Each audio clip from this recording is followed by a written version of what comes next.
Welcome to Breaking the News Plus on this Monday night. Night I've actually been looking forward to because I get to talk to an old friend, however, about some uncomfortable topics. Let's start with the old friend.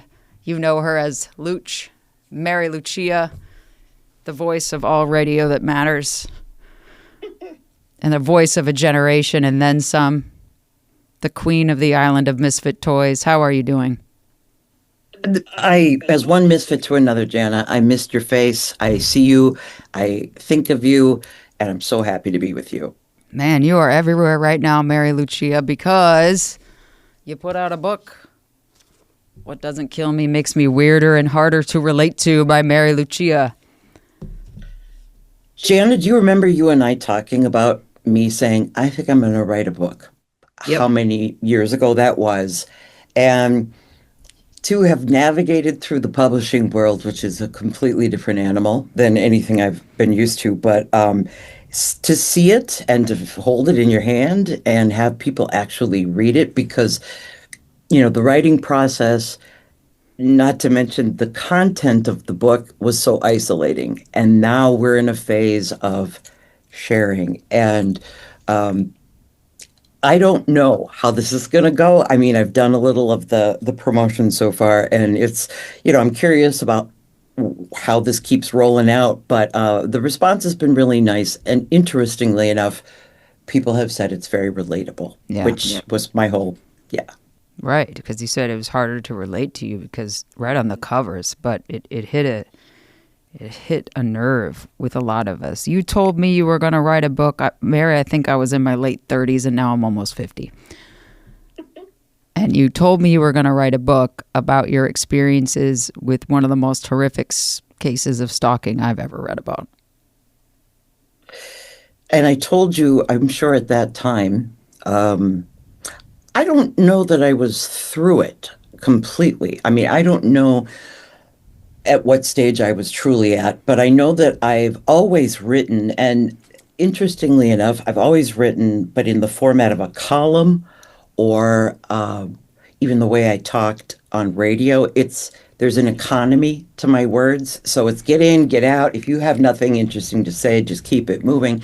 And that voice is the same voice in which I write with. So for me, again, I knew that I was going to tell the story and then add a little extra, because I could not expect anyone to read, 250 pages of trauma. It was important for people to have a little bit of an understanding of what a freak I am and where I come from. A part of that, too, I mean, is what draws so many of us to you, your authenticity. You're just so damn interesting, Mary. You're brilliant. And that got taken advantage of. It was like Stranger Things in the Upside Down. A monster came out of that and came at you. And it lasted for a couple years, right? Mm-hmm. Mm-hmm. Better part of 3 years. It was, as I said, so isolating, because as an ongoing legal case, I was under a bit of a gag order. Not that I would have even had the language to express what truly was happening to me in a public forum, but with close friends, of course. There's some friends I have that did some pretty heavy lifting during that time, and they were a very few people who knew exactly what was happening. But I guess in the job scenario, when your boss wants, hey, business as usual, buck up, get on air. And especially for someone like me, who I think that the relatability factor is, I don't have like a second persona. And so it was always, for me, I am not trying to find the biggest audience. I'm not chasing a casual listener. I know who's listening, who gets me, and I want to super serve that audience. I have no interest in it's like the undecided voter on November 3rd. It's like, you don't know by now? Step aside, okay? But for me, always it had been about, I know who that audience is. And yeah, it's my job to to super serve who they are and understand how smart they are. Yeah. Was that experience, both the stalking experience and the frustrations that come with it, and the response from your employer, why you left the Current? It's a big part. It's a big part. I feel as though one can never underestimate fun. When fun has left the building, it's like that inner voice talking to you that we always stuff away and say, well, work is supposed to be a bore or arduous or task. No, I've realized, especially in a creative job where you're truly sharing music and you're just sharing stories and asking people questions for a living, at the very bare minimum, that should be fun. So when that has been removed and been replaced with a whole lot of other nonsense, yeah, it helped me make the decision along with I've got to take myself out of the position in which somebody with a mental illness can hear my voice and interpret the things I say to be meaningful to them in a way that is delusional. So messed up what happened to you, and then just like out of a horror movie, this person moves on to Jade. And I covered Jade's story. You know, and by the point, I think at the time when I found out about it happening to her, I had a little bit of anger in my reserve tank, and I was ready to unleash it for the both of us. However, I had to respect her decision to be private about it, even with me. So, but I was ready to Thelma and Louise that crap. I was ready to just like go, you and me together, and I've got like a head of anger. We could maybe do something. But like I said, it was just me taking her lead and also hoping the bungling of my position and how I went through it kind of twisting in the wind alone would benefit her in some way, that they would either have learned a little something and given her a little more support, understanding, or protection. One of the things as I follow your journey, her journey, and then the merry-go-round never really stops. I talked to a journalist in Colorado, used to be here with CCO TV, going through her own stalking right now, where the person showed up she was in her driveway when she got home from work. She lives alone. Reading, hearing in your story and in Jade's story, oftentimes first responders don't even know how to respond. So they're like, it's kind of what did you do? Well, you're in radio, you're in TV. What did you expect? That's the kind of stuff I assume still pisses you off. I wanted that to change. I think if there's anything that some of our public stories have brought out is, you know, I it's not my intention to point out people's shortcomings in life necessarily. However, it is a goal of mine to cut through the noise. Whatever that means and whatever that takes, that's always been a part of what drives me. And if I can at least, if I have to say it for the 50th time, there is not an understanding within law enforcement or within the judicial system about the felony crime of stalking. I would wager 99% of it involves a mental illness. Courts can't mandate mental health help.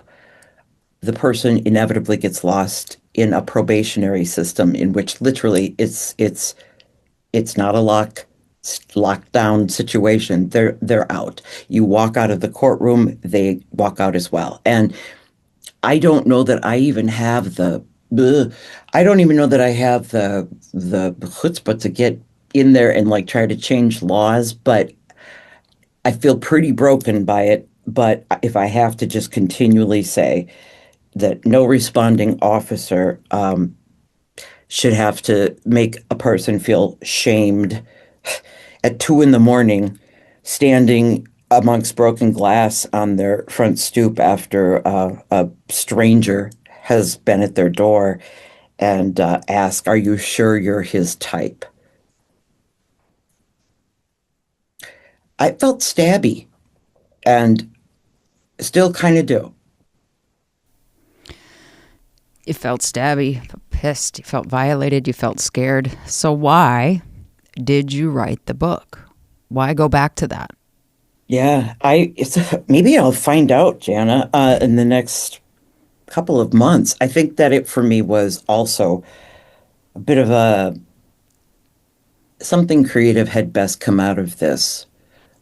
I was forced to change, and I'm not averse to change. I don't fear change as much as some people, but I was making changes to my personality that I didn't want to make, and I was adjusting and becoming a little bit more more closed, and that's not really who I am, but I was forced to make these changes, and I was so resentful of that. I thought, well, writing has always been the tiniest bit of empowerment for me. And if I can use this book to just get this out, maybe some people will hear, I know people will hear things that they had no idea about me because I shared a lot on air, but certainly not everything. And I just think that it was a conscious decision for me that though it was maybe the very thing that got me into this mess by being a pretty authentic, genuine, no BS person, I have to realize that vulnerability is one of my best strengths. Absolutely. And that kind of circles back to the people that you knew you could connect with when the birth of the current happens, and you were going to super deliver to the people that were there. And I think that those people have been waiting for this book for a long time because you were a part of their everyday. Hmm. I don't want to diminish that. I feel as though, I have served in a role that has been meaningful to both myself and to strangers. And it'll be interesting to meet them in one fell swoop with some of these things that are happening with a book release. But I'm not afraid. I'm not afraid for them to go, "Oh Lord, I whew, didn't know that about you." It's like, no, of course you didn't, but now you do. No apologies comes to hardback edition. Kind of it, Jana. It's like, yeah, I like what I like, and I'd like, without saying that, I'm just barrel rolling through people by, exposing maybe some of uh, the shortcomings, like I said, within the company I worked for. I guess the one thing that I have been mindful of is that if they had been different people, I would have written about them. This movie was cast before I set foot on the set. It was Mm. those were the people in place.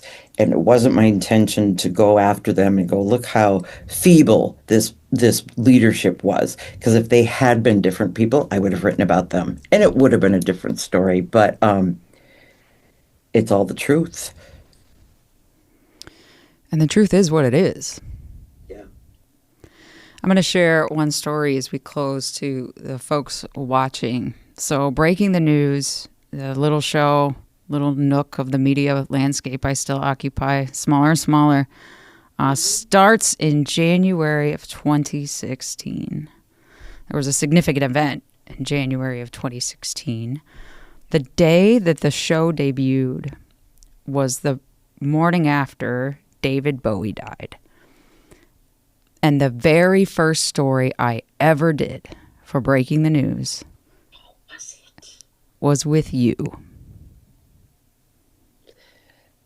It makes so much sense. It all makes so much sense. Of course, that was your first show.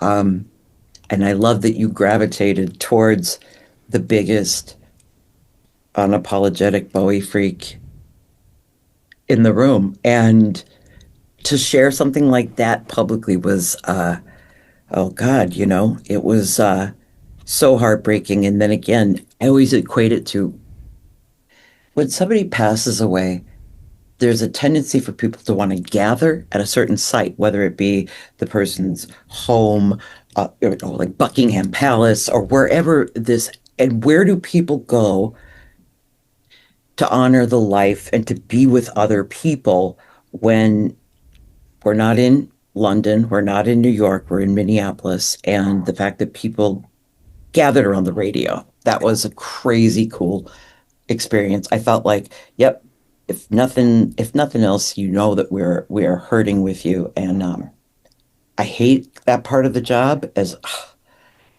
somehow it seemed that somebody kicked the bucket 10 minutes before I went on air. Inevitably, I'd have to sit Shiva for my first hour, but when it was a Bowie, that was, oh Lord, I don't even know.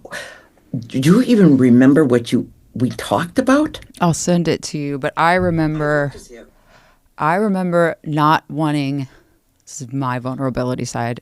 I remember dreading the first show because I was certain with who I was that there would be crowds with pitchforks in the parking lot. Just wasn't supposed to. And when I woke up that morning to that news, knowing it was our first show, it became like really clear. I put on a Bowie shirt and the clothes I wanted to wear that I felt comfortable in. And I found you, and it all seemed to make sense. Like, we're all in this together. We may not, according to some, we're not supposed to be here, but maybe that's why we were all together on that first day, for me. So thank you. I buy it. I believe it.